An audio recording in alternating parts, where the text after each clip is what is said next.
Halo para kawargian Saiga semua, senang sekali bisa berjumpa kembali dengan para kawargian semua.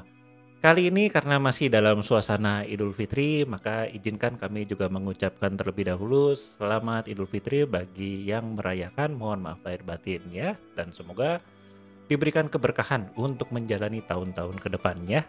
Kali ini seperti biasa saya tidak sendiri. Nah, saya ditemani oleh Kang Iman. Gimana kabar Kang Iman? Sehat dok. Waduh. Gimana nih kemarin Lebaran nih gimana nih? Mudik kah? Wah tidaknya, tapi macet di mana-mana ya. Sama sih saya juga. Oke, nah kali ini kita akan membahas sebuah tema yang mungkin masih berkaitan ya dengan suasana mungkin Lebaran atau Iya. Idul Fitri, dan ini juga masih berkaitan dengan video podcast kita sebelumnya ya, karena video podcast kita sebelumnya kan agak berkaitan juga dengan buku Kang Iman sendiri, yaitu Journey of Transformation, Iya, sebuah iya. perubahan. Iya. Dan kemarin bagi mungkin katakanlah umat Islam yang menjalani kan Idul Fitri ini juga berkaitan dengan katakanlah suatu jargon perubahan ya, Betul, bahwa betul. kita kembali fitri Betul. ya. Nah, kita meninggalkan kebiasaan-kebiasaan lama yang mungkin buruk ya. Berkaitan dengan itu semua, maka kali ini kita pingin membahas nih ya dari mungkin pengalaman-pengalaman Kang Iman sendiri juga sebagai terapis yang aktif di Sayaga Iya, Hipnoterapi. Kira-kira apa penyebab atau apa permasalahan yang sering membuat orang itu kembali kepada kebiasaan-kebiasaan buruk, atau bahkan mungkin ya kembali kepada permasalahan kehidupan yang seharusnya dia sudah tinggalkan, atau Iya. bahkan dia sudah katakanlah berjalan ya, sudah Betul. menuju perubahan yang lebih baik, tapi kok balik lagi. Nah, mungkin Kang Iman boleh cerita sedikit dulu, ada nggak pengalaman menghadapi klien-klien yang seperti ini? Oke, mungkin untuk pengalaman cukup banyak ya. Kalau untuk pengalaman dari klien, mungkin yang paling kena itu adalah ketika motivasinya yang salah. Oke. Oke, kita contohkan aja ya. Kalau kita contohkan dengan Ramadan kemarin, lalu Idul Fitri, kan ada yang mengatakan bahwa Ramadan itu adalah sarana latihan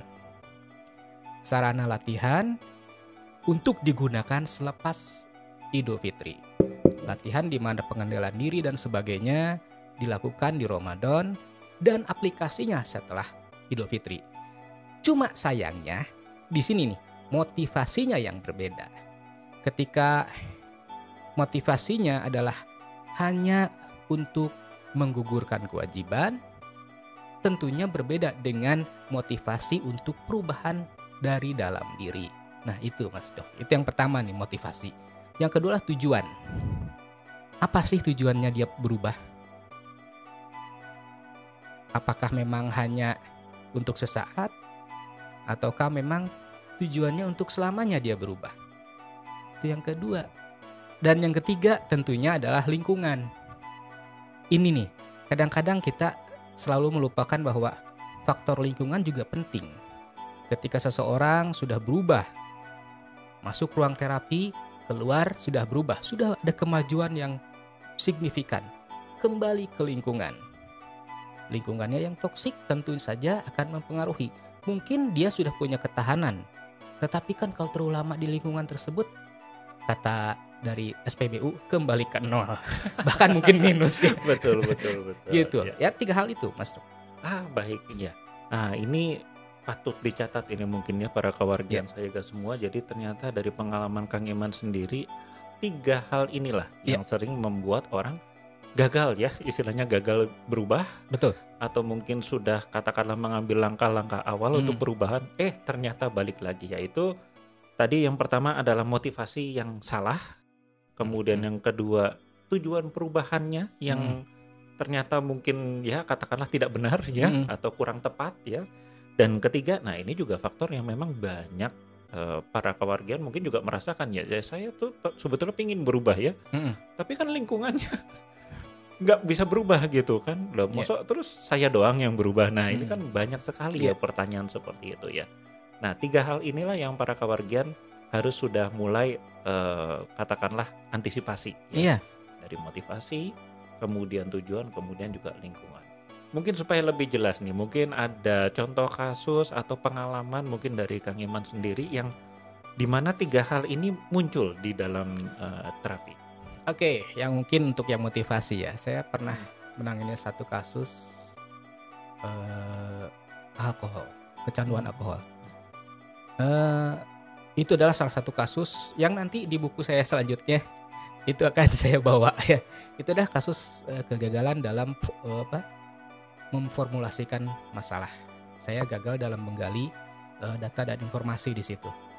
Dia motivasi untuk datang ke saya untuk terapi alkoholnya, kecanduan alkoholnya itu karena permasalahan dengan istrinya yang membuat dia jadi kecanduan alkohol. Nah, ya akhirnya saya sudah tangani. Dari kandungan alkohol di darahnya yang cukup tinggi, itu bisa turun cukup banyak. Ya dari 770 ke 500 kan, ya banyak lah ya. Dan nggak mungkin lah kita menurunkan kandungan alkohol begitu cepat. Mungkin nanti ada withdrawal-nya ya. Ya akhirnya memang itu berhasil dan itu diakui berhasil. Tetapi ketika ada satu dalam tanda kutip surat gugatan dari sang istri, dia kolaps lagi.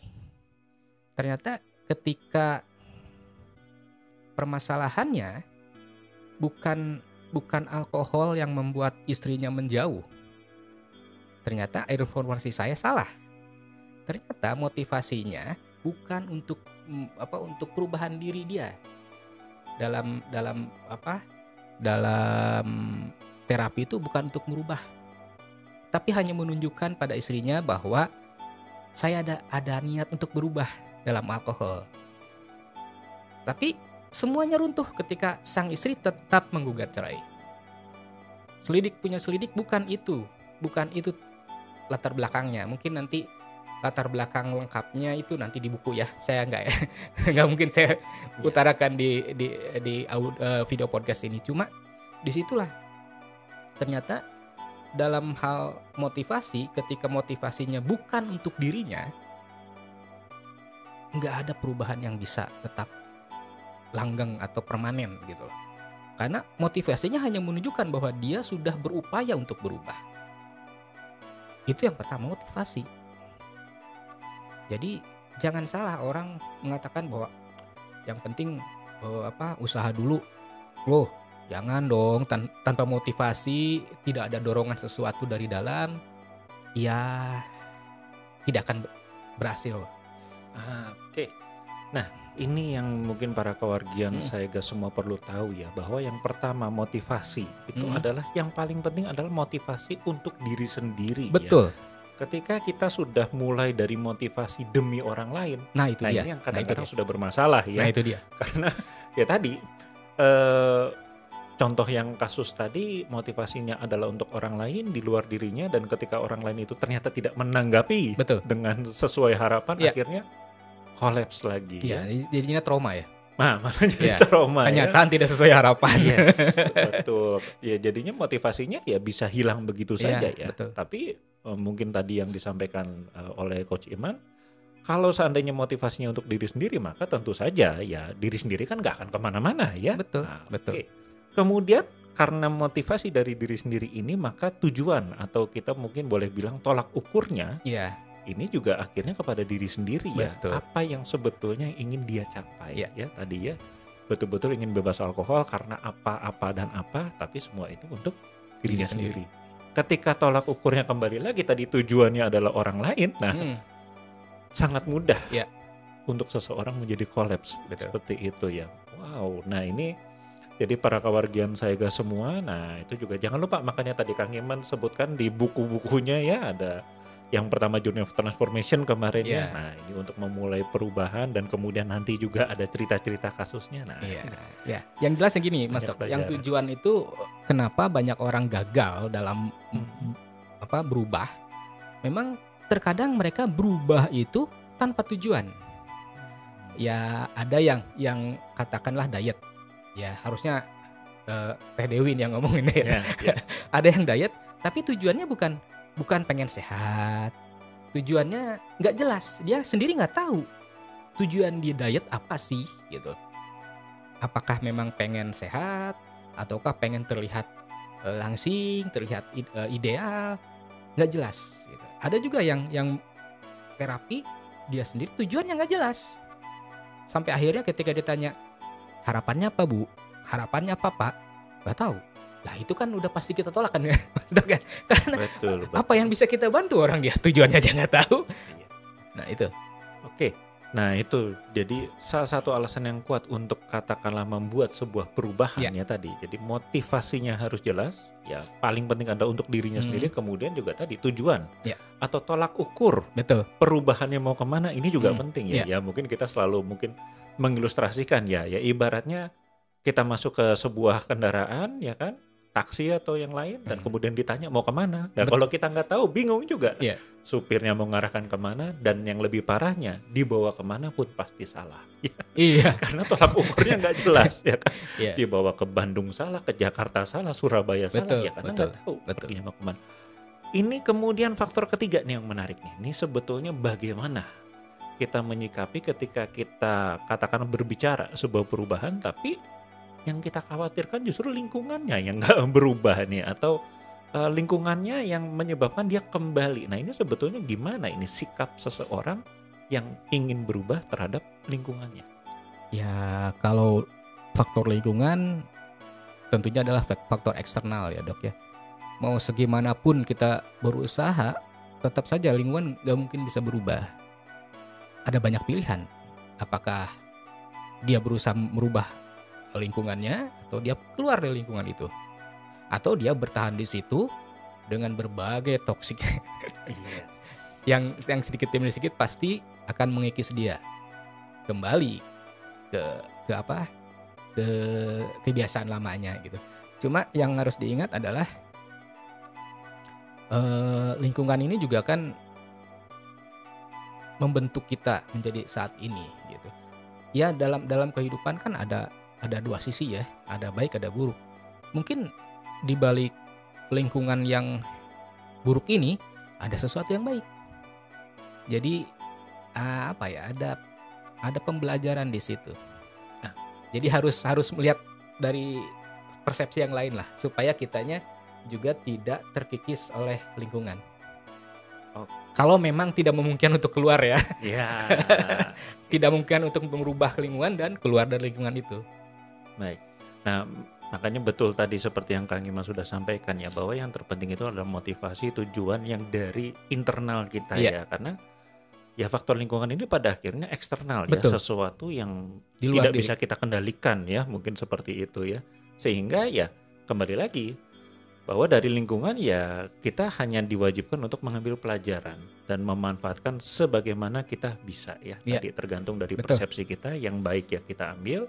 Hanya saja mungkin memang pada beberapa kondisi ada yang katakanlah bisa meninggalkan lingkungannya, ada yang tidak bisa. Betul.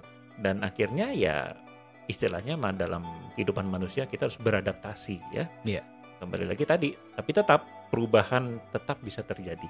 Walaupun lingkungannya tetap sama. Ya, karena kembali lagi tadi ya, tujuan kita adalah perubahan internal dulu. Betul.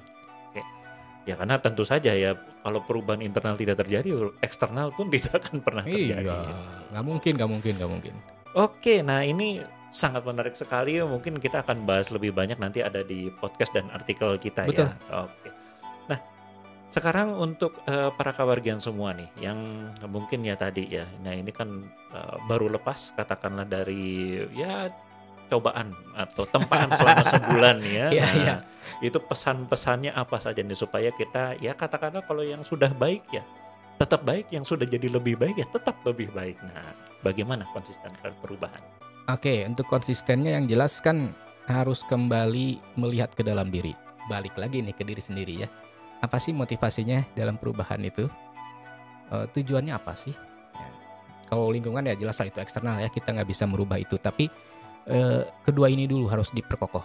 Karena kayak Ramadan kemarin kan, di kita kan memang ya bersyukurlah ya, di Indonesia itu masih ada larangan loh makan tuh ditutup dan sebagainya ya. Jadi suasana sih kondisinya diciptakan. Kondusif lah. Iya, diciptakan supaya sekondusif mungkin. Jadi ketika si gangguannya itu apa ya, godaan-godaannya itu kan tidak terlalu minimal lah. ya, tidak terlalu mendorong lah gitu ya.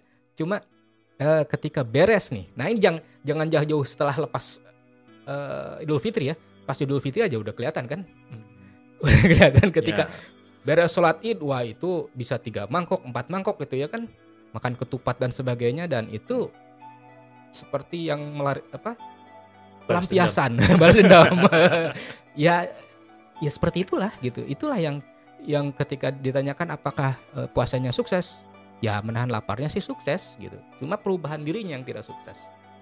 Karena kan ketika puasa itu kan ada namanya, ya kalau dalam kedokteran mungkin ada regenerasi sel dan sebagainya. Dipersiapkan untuk perbaikan secara fisik, dari psikologi mungkin pengendalian dirinya. Nah, ketika itu bisa konsisten dan sampai Lebaran atau Ramadan itu tetap dijaga, dan itu ditingkatkan di Ramadan selanjutnya, itu tentunya akan sangat luar biasa ketika semua orang nih yang umat Islam memiliki pengendalian diri, ya damai dong. Okay. Ya. Nah, itu sangat bagus sekali ya. Jadi kesimpulannya dari Kang Iman, hati-hati. Ya. Cobaan sebenarnya bukan di bulan Ramadannya. Kadang-kadang cobaan sebenarnya justru terjadi ketika setelahnya. Ya. Karena kondisi yang tadinya ya puasa, semuanya menahan diri. Sekarang ya mungkin saja tadi ya kita menahan diri, orang lain tidak. Ini akan menjadi lebih banyak tantangannya. Betul. Karena itu ya memang cobaan untuk konsisten terhadap perubahan ini memang sebetulnya terjadi setelah kita melewati justru kemarin bulan Ramadan contohnya ya. Dan seperti itu pula kehidupan kita ya. Kadang-kadang kita dicobanya bukan pada saat kesusahannya justru ya. Tapi ketika kita mendapatkan sedikit jalan keluar, nah betul. Apakah kita bisa tetap mengendalikan diri, tetap sama seperti kita yang dulu? Nah, ini yang kadang-kadang juga jadi pertanyaan. Dan seperti itulah yang kasus-kasus yang banyak kita tangani ya di Sayaga Hipnoterapi ini, di mana orang-orang itu ya misalnya pada diet tadi contohnya ya. Kalau nggak ada makanan mah nggak akan ada kesusahan. Iya. Memang nggak ada makanannya. Nggak ada makanan, atau mungkin mah nggak punya duit untuk belilah. Iya. Itu udah diet alami itu. Makanya kalau saya pun selalu bilang, kalau orang lagi susah mah nggak usah mikirin diet dong, makan aja susah. Betul. Ngapain mikirin diet ya? Tapi begitu kita punya uang, bisa beli makanan enak, bisa beli makanan manis-manis, minyak-minyak. Nah ini sebetulnya disinilah kita justru perlu konsisten dan pengendalian diri terhadap perubahan itu.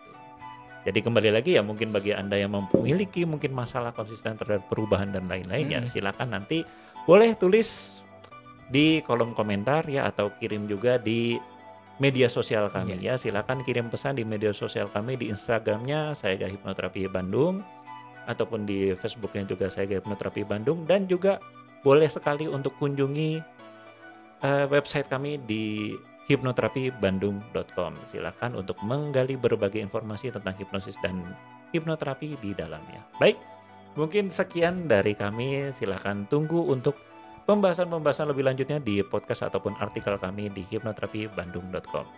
Terima kasih untuk perhatiannya. Mohon maaf jika ada salah-salah kata, dan salam eling, waspada, lan sayaga.